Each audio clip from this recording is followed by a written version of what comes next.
illusion. On retrouve cette même représentation, notamment chez Laplace. Le hasard, écrit Laplace, n'a aucune réalité en lui-même, ce n'est qu'un terme propre à désigner notre ignorance sur la manière dont les différentes parties d'un phénomène se coordonnent entre elles et avec le reste de la nature.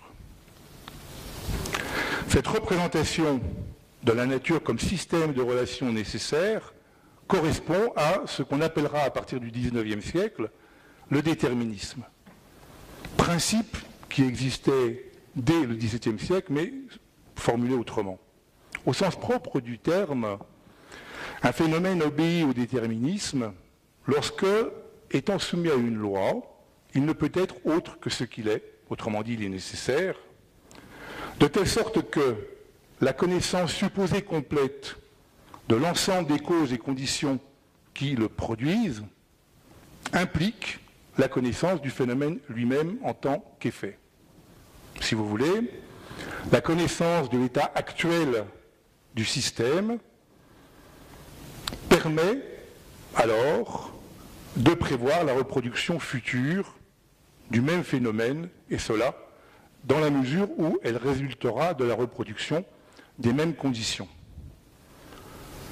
En ce sens, le déterminisme postule l'immutabilité des lois naturelles et leur suffisance pour rendre compte du phénomène.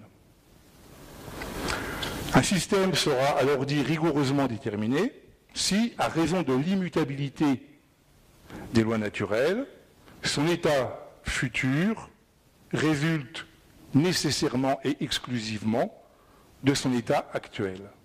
Si bien que la connaissance, là encore supposée complète, de l'état actuel permet ou devrait permettre de prévoir intégralement et exactement l'état futur qui en résultera.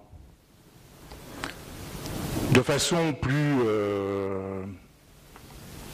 disons de façon dérivée, on va le dire comme cela, l'idée du déterminisme est celle selon laquelle tout phénomène est l'effet de causes déterminées ou de causes déterminantes.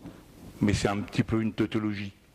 Ce qu'il faut retenir, je pense, de ce que je suis en train de dire, c'est qu'à mon sens, et je crois que ce n'est pas mon sens seulement, l'idée de déterminisme n'est pas seulement l'idée d'une soumission à un ensemble de lois causales, mais c'est plutôt l'idée d'une nécessité avec laquelle la cause s'exerce.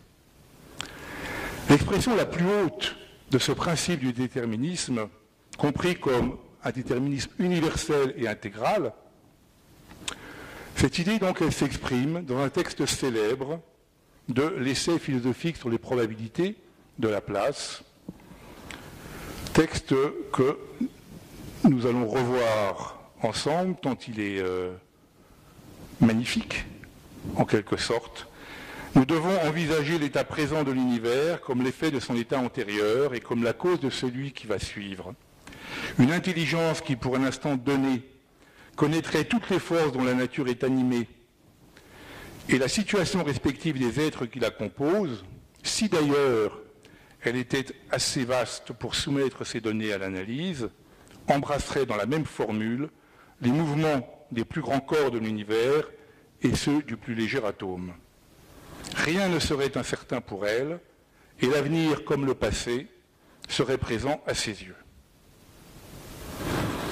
Et Laplace poursuit, l'esprit humain offre dans la perfection qu'il a su donner à l'astronomie, Laplace doutant qu'on avait parlé de lui aujourd'hui, à Florence, l'esprit humain donc offre dans la perfection qu'il a su donner à l'astronomie une faible esquisse de cette intelligence.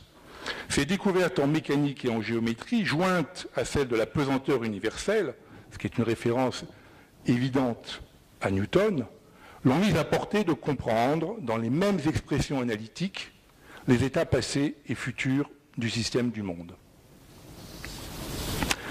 Ce texte mériterait une analyse longue et minutieuse, mais on ne va pas évidemment la faire aujourd'hui, on n'en a pas le temps. On va quand même repérer quelques points importants.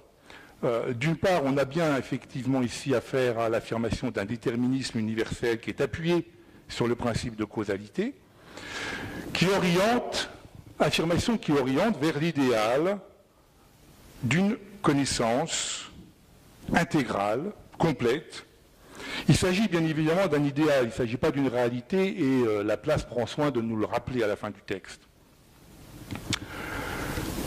Connaissance intégrale, laquelle rendrait possible non seulement une connaissance historique complète, mais aussi une prévision future rigoureuse, prévision de l'ensemble des phénomènes, puisque Laplace nous dit des plus grands corps de l'univers au plus léger atome.